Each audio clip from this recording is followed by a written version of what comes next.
मेरे प्यारे छात्र छात्राओं, जलवायु के अंतर्गत अगली कड़ी में चलते हैं और महत्वपूर्ण चैप्टर है ये। इस चैप्टर से परीक्षा में बहुत सारे प्रश्न पूछे जाते हैं और ये चैप्टर एक सामान्य जानकारी भी है। जलवायु के संबंध में हमको जानकारी प्राप्त करना है, तो पाठ्यक्रम में जोड़ दिया गया है बच्चों के, तो उसमें सामान्य ज्ञान की प्राप्ति हो, इसलिए इसको पाठ्यक्रम में भी जोड़ा गया है बच्चों के। तो आइए बच्चों चलते हैं जलवायु के बारे में। कुछ जलवायु के संबंध में पिछले चैप्टर में आपको बताया गया था। आज आगे चलते हैं। उसमें तापमान और वर्षा मानव जीवन को कैसे प्रभावित करते हैं। तापमान और वर्षा मानव जीवन को कैसे प्रभावित करते हैं, इसके संबंध में आइए समझते हैं। तो सबसे पहला जो है मानव शरीर पर प्रभाव पड़ता है। तापमान या वर्षा के कारण मानव शरीर पर प्रभाव कैसे पड़ता है। जैसे कि देखा जाता है तो ठंड जो प्रदेश होते हैं वहां के लोग गौर वर्ण के होते हैं और उनकी जो कार्य क्षमता अधिक होती है, कार्य करने की जो गति अधिक होती है, कार्य करने की उत्सुकता ज्यादा रहता है या ज्यादा काम करने की इच्छा होती है ठंड प्रदेश में। और वही हम देखते हैं तो गर्म प्रदेश में देखते हैं तो वहां पर के लोग काले रंग के होते हैं और उनकी जो कार्यशैली, कार्य प्रणाली, कार्य क्षमता बिल्कुल धीमी होती है और ये वर्ग जो होते हैं वो आलसी प्रवृत्ति के होते हैं। तो यहाँ पर मानव जीवन को प्रभावित करता है तापमान और ये वर्षा है। उसके बाद में दूसरा आ जाता है आहार पर प्रभाव। आहार पर प्रभाव देखा जाता है तो ठंड प्रदेश के जो मानव होते हैं वो मांसाहारी और मदिरा का सेवन ज्यादा करते हैं। वही देखा जाता है तो गर्म प्रदेश के जो लोग हैं वो शाकाहारी जो अनाज होते हैं या शाकाहारी भोजन उनको ज्यादा पसंद करते हैं। तो ऐसे गर्म और ठंड प्रदेश के लोगों का तापमान और वर्षा पर प्रभाव देखा जाता है। फिर तीसरा जो होता है वेशभूषा। वेशभूषा के अंतर्गत देखते हैं तापमान और वर्षा कैसे प्रभावित करते हैं। ठंड प्रदेश के जो लोग होते हैं वो अधिकांशतः देखा जाता है तो ऊनी कपड़ों का इस्तेमाल या मोटे कपड़ों का इस्तेमाल ज्यादा से ज्यादा करते हैं ताकि ठंडी हवाओं से या ठंड से आसानी से बचा जा सके, ठंड का प्रकोप उस पर ना हो, इसलिए ऊनी कपड़ों का या मोटे कपड़ों का प्रयोग ज्यादा से ज्यादा किया जाता है। वही हम देखते हैं तो गर्म प्रदेश में सूती वस्त्र का ज्यादा प्रयोग होता है। पतले वस्त्र और सूती वस्त्रों का उपयोग यहाँ पर ज़्यादा से ज़्यादा किया जाता है। तो इस प्रकार से तापमान और वर्षा मानव जीवन पर एक प्रभाव छोड़ते हैं और उसके कारण अलग अलग प्रकार से यहाँ पर खान पान वेशभूषा देखने को मिलता है। चौथा जो है आर्थिक क्रियाकलाप। आर्थिक क्रियाकलाप को देखते हैं तो तापमान और वर्षा, अधिक तापमान होने के कारण वहां पर वाष्पीकरण अधिक होता है और वाष्पीकरण होने के कारण वर्षा की स्थिति भी बन जाती है। सागरीय क्षेत्र से जब हवाएं गर्म होकर ऊपर उठती है और स्थलीय भाग है वहां पर जाकर भारी वर्षा करती है और उस वर्षा के कारण देखा जाता है तो कृषि, हमारे भारतीय कृषि तो वही वर्षा पर आधारित होता है, उन्हीं मानसूनी वर्षा पर आधारित होता है। कई बार ज्यादा वर्षा हो जाती है तो बाढ़ की स्थिति आ जाती है, कम वर्षा होती है तो शुष्क प्रदेश के रूप में या अनावृष्टि का क्षेत्र बन जाता है, वहां पर कोई भी कृषि कार्य नहीं हो पाता। तो ऐसे देखा जाता है तो तापमान और वर्षा है, आर्थिक क्रियाकलाप, कृषि से लेकर व्यापार भी ठप हो जाता है, कच्चे माल भी प्राप्त नहीं हो पाते और परिवहन साधन भी रुक जाता है। तो आर्थिक क्रियाकलाप वहीं पर रुक जाता है, चाहे कृषि के क्षेत्र हो, चाहे परिवहन के क्षेत्र हो, चाहे वो व्यापार का क्षेत्र हो। तापमान अधिक होने के कारण भी कई बार कृषि कार्य संभव नहीं होता और अधिक तापमान होने के कारण परिवहन साधनों पर भी प्रभाव पड़ता है। अधिक तापमान होने के कारण व्यापार भी कुछ दिनों के लिए बंद हो जाता है। वर्षा अधिक होने के कारण भी व्यापार ठप हो जाता है। तो ऐसे आर्थिक क्रियाकलाप जो हो जाता है तो उस पर मानव जीवन पर प्रभाव पड़ने लग जाता है और कई दिनों से उनको राशन या कृषि कार्य करने में बहुत परेशानी हो जाता है। बहुत सारे खेत जो होते हैं वो जलमग्न हो जाते हैं, बहुत सारे खेत है वो वर्षा नहीं होने से कृषि कार्य जो है वहां पर होने वाले पैदावारी जो है वो नष्ट हो जाते हैं। तो इस प्रकार से देखा जाता है तो तापमान और वर्षा जो है वो मानव जीवन पर प्रभावित करता है, प्रभाव डालता है। इस बारे में अभी आपको समझाया गया। अगले पॉइंट की ओर चलते हैं, वो है भारत की ऋतुएं।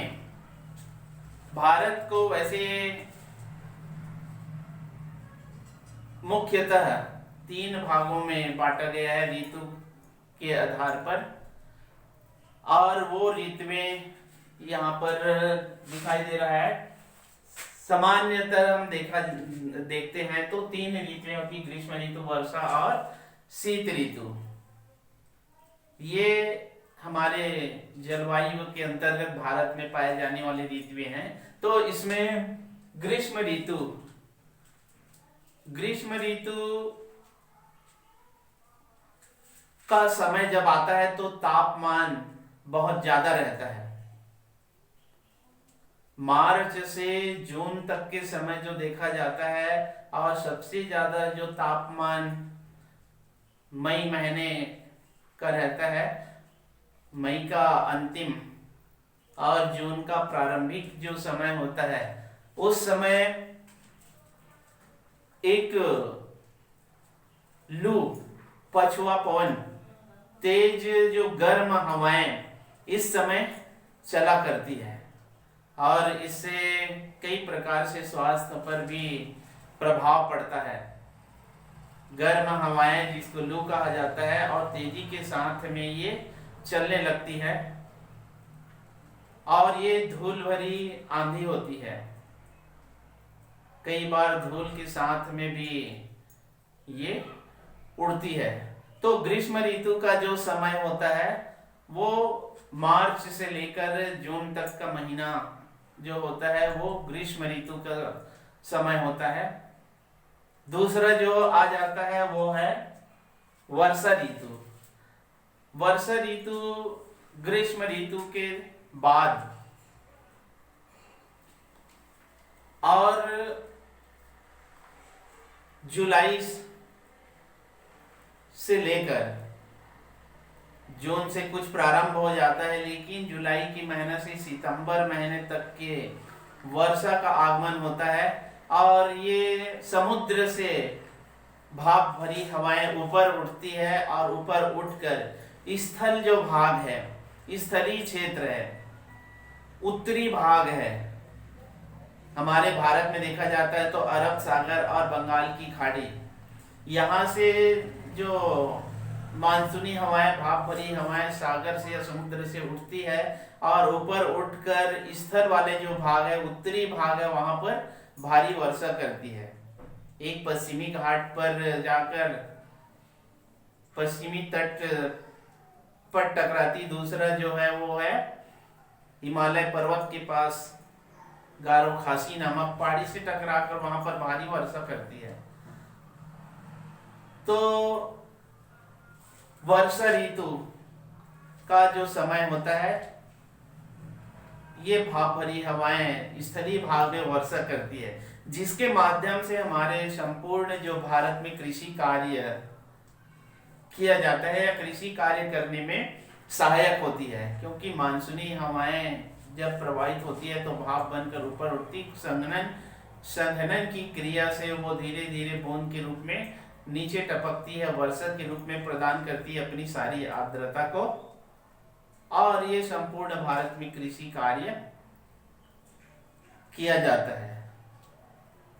इस वर्षा ऋतु में प्रमुख बोई जाने वाली जो फसल है वो धान है, मक्का, ज्वार, बाजरा और सोयाबीन की खेती मुख्यतः हमारे भारत में की जाती है।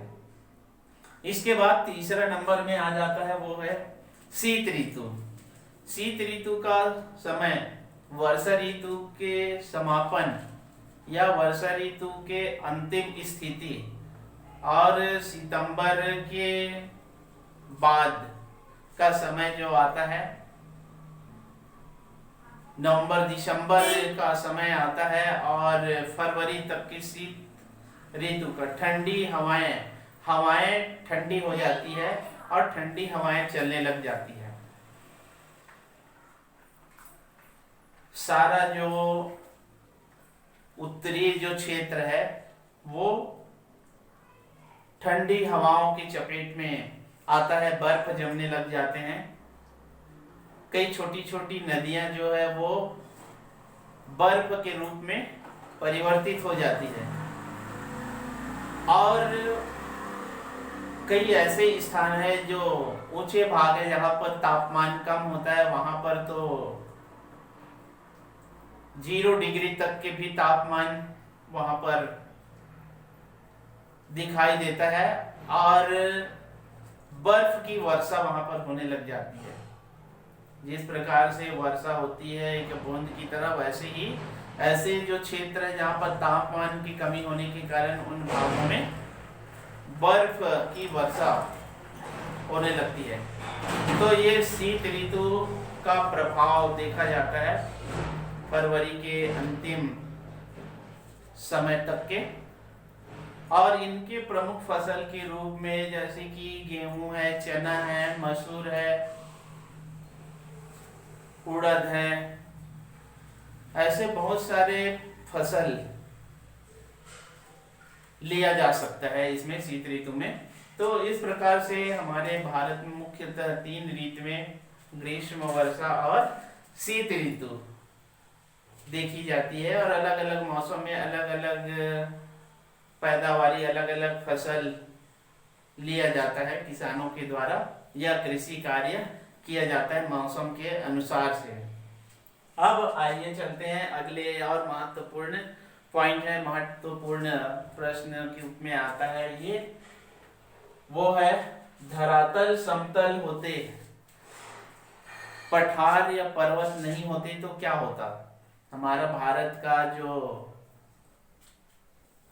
भाग है, भौतिक भाग, शुरू में आपको बताया गया था पर्वतीय क्षेत्र, पठारी क्षेत्र और समतल मैदान। अगर मान लिया जाए भारत का संपूर्ण क्षेत्र समतल होता तब क्या होता? यहाँ पर पर्वत नहीं होते, हिमालय पर्वत जैसे नहीं होते, प्रायद्वीपीय पठार नहीं होते, तब क्या होता? यदि हमारा भारत समतल होता तो यहाँ पर कृषि कार्य संभव नहीं होता, और जो नदियां पर्वतीय क्षेत्र से या पठारी क्षेत्र से निकलती है वो नदियां भी नहीं निकलती। जितनी भी नदियां निकलती है वो ऊंचे भाग से, पर्वतीय क्षेत्र से निकलती है या तो पठारी क्षेत्र से निकलती है, और इन नदियों से कई प्रकार से सिंचाई के लिए जल प्राप्त हो जाती है, पीने के लिए जल की प्राप्ति हो जाती है, औद्योगिक क्षेत्रों के लिए जल की प्राप्ति होती है, कृषि कार्य के लिए ये जो पर्वतीय क्षेत्र बहुत ही महत्वपूर्ण स्थान रखता है। तो हमारे भारत में पर्वत पठार होने से बहुत ही महत्वपूर्ण कार्यों में इसका लाभ होता है, इसलिए पर्वत पठार का रहना जरूरी है। अगला जो पॉइंट यहाँ पर आता है वो भी महत्वपूर्ण पॉइंट है, तो आइए देखते हैं। साल भर गर्मी, अगर किसी भी स्थान में जलवायु का परिवर्तन नहीं होता, ऋतुएं नहीं होती, अलग अलग ऋतुएं यहाँ पर बताया गया, ग्रीष्म ऋतु, वर्षा ऋतु, शीत ऋतु। अगर मान लिया जाए एक ही ऋतु उस देश में, उस प्रांत में एक ही ऋतु होती, तब क्या होता? अलग अलग ऋतु होने के कारण अलग अलग प्रकार के फसल हमारे भारत में लिया जाता है, अलग अलग प्रकार के रहन सहन, खान पान, वेशभूषा, ये सब परिवर्तन होता है। तो यहाँ पर साल भर गर्मी ऋतु होने से ज्यादा अगर गर्मी पड़ती, पूरा साल भर अगर गर्मी, साल भर लू चलती, तो वो उष्ण मरुस्थल का क्षेत्र बन जाता। हमारे जो भारत की जलवायु में विभिन्नता है, ठंड भी है, गर्मी भी है और वर्षा भी होती है, तो उष्ण मरुस्थल का क्षेत्र बन जाता। दूसरा जो आ जाता है वो साल भर वर्षा ऋतु होती, तो साल भर वर्षा होती तो फिर वही भूमध्य जो रेखीय क्षेत्र है, जहां पर सूर्य की किरणें तेज पड़ने के कारण वहां पर गर्मी ज्यादा पड़ती है और वाष्पीकरण ज्यादा होता है। वाष्पीकरण ज्यादा होने के कारण वो क्षेत्र पर वर्ष भर वर्षा होते रहती है। भूमध्य रेखीय जो क्षेत्र है, साल भर वर्षा होती है, और वर्षा होने के कारण वो भूमि जो है दलदली भूमि और वनाच्छादित सदाबहार प्रकार के वन भी देखने को मिलता है। तो इस प्रकार से एक ही ऋतु, वर्षा ही ऋतु होती तो वहां पर दलदल कीचड़ युक्त भूमि होता, वनों से आच्छादित होता, कृषि कार्य करना संभव नहीं होता, और वो भूमध्य रेखीय क्षेत्र के अंतर्गत माना जाता हमारा भारत जो है वो। तीसरा जो आ जाता है, साल भर अगर शरद ऋतु होती, साल भर शरद ऋतु, कुछ कुछ ठंड का एहसास होता, तो वहां पर भूमध्य सागरीय जलवायु, रसीले फल, मीठे फल की प्राप्ति होती है। भूमध्य सागरीय क्षेत्र में सबसे ज्यादा फल का उत्पादन होता है। तो हमारे भारत में भी अगर शरद ऋतु वर्ष भर होती तो यहाँ पर भी रसीले, मीठे और स्वाद पूर्ण फल का उत्पादन होता, संतरे, सेब वगैरह ऐसे, ये भूमध्य सागरीय। और कुछ कुछ शरद ऋतु में वर्षा होते रहती है, बूंदाबांदी के रूप में वर्षा होते रहती है। तो इस प्रकार से भूमध्य सागरीय प्रदेश के रूप में भी हमारा जो देश है वो बन जाता है। इसके बाद चौथा जो है वो है साल भर शीत ऋतु।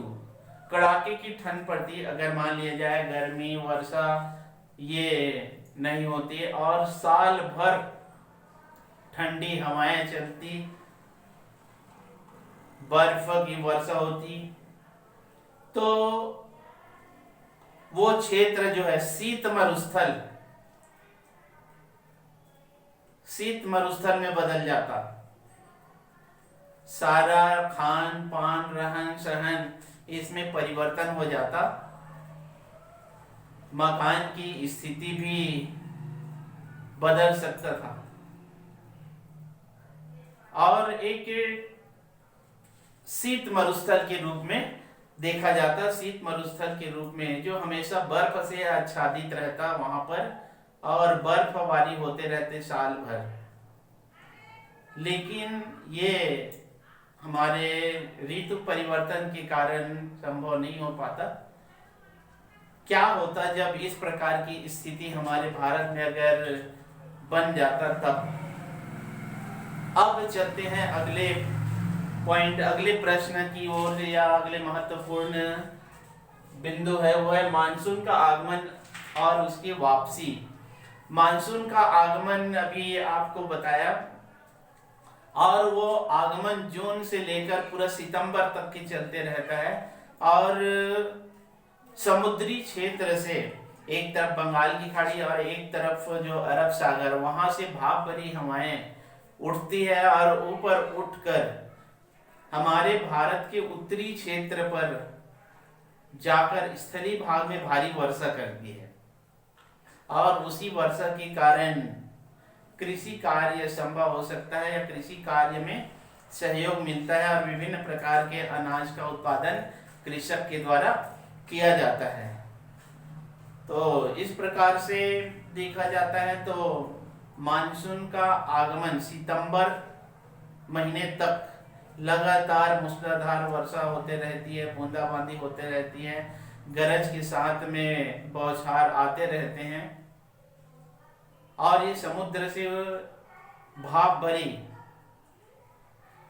वही एक विपरीत स्थिति में देखते हैं तो उत्तरी भाग से जब समुद्र की ओर हवाएं जब चलती है तो स्थल भाग से हवाएं चलने के कारण वो शुष्क होती है। सागरी क्षेत्र नहीं है, स्थल वाला भाग है, भूमि वाला भाग है, और वहां से चलने वाली हवाएं जब समुद्र की ओर चलती है तो वो शुष्क होती है। शुष्क होने के कारण ये जो वर्षा कराने में सक्षम नहीं होती, और यही कहा जाता है कि समुद्र से ऊपर उठकर चलने वाली जो हवाएं हैं वो भाप भरी होती है, आर्द्रता अपने सारी आर्द्रता है उसको स्थल वाले भाग में वर्षा के रूप में वहां पर प्रवाहित कर देती है।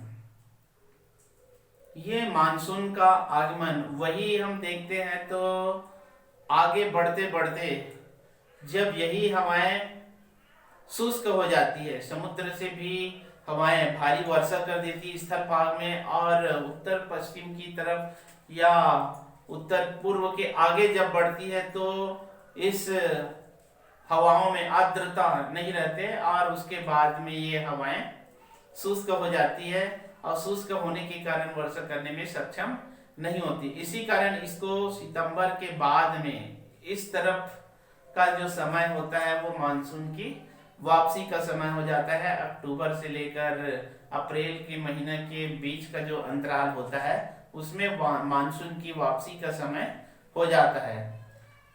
अक्टूबर महीने से या सितंबर के आखिरी महीने से जब शुरुआत हो जाता है मानसून की वापसी का, फिर वही जून मार्च का समय आता है, जून का समय आता है, तो फिर गर्जन के साथ में वर्षा की संभावनाएं फिर बनते जाती है। तो इस प्रकार से आज जलवायु के चैप्टर में ये महत्वपूर्ण बिंदु पर आपके सामने चर्चा किया गया। इसको बिल्कुल ध्यान में रखना है आप लोग को, और आगे चैप्टर में महत्वपूर्ण बातों पर और चर्चा करेंगे। धन्यवाद।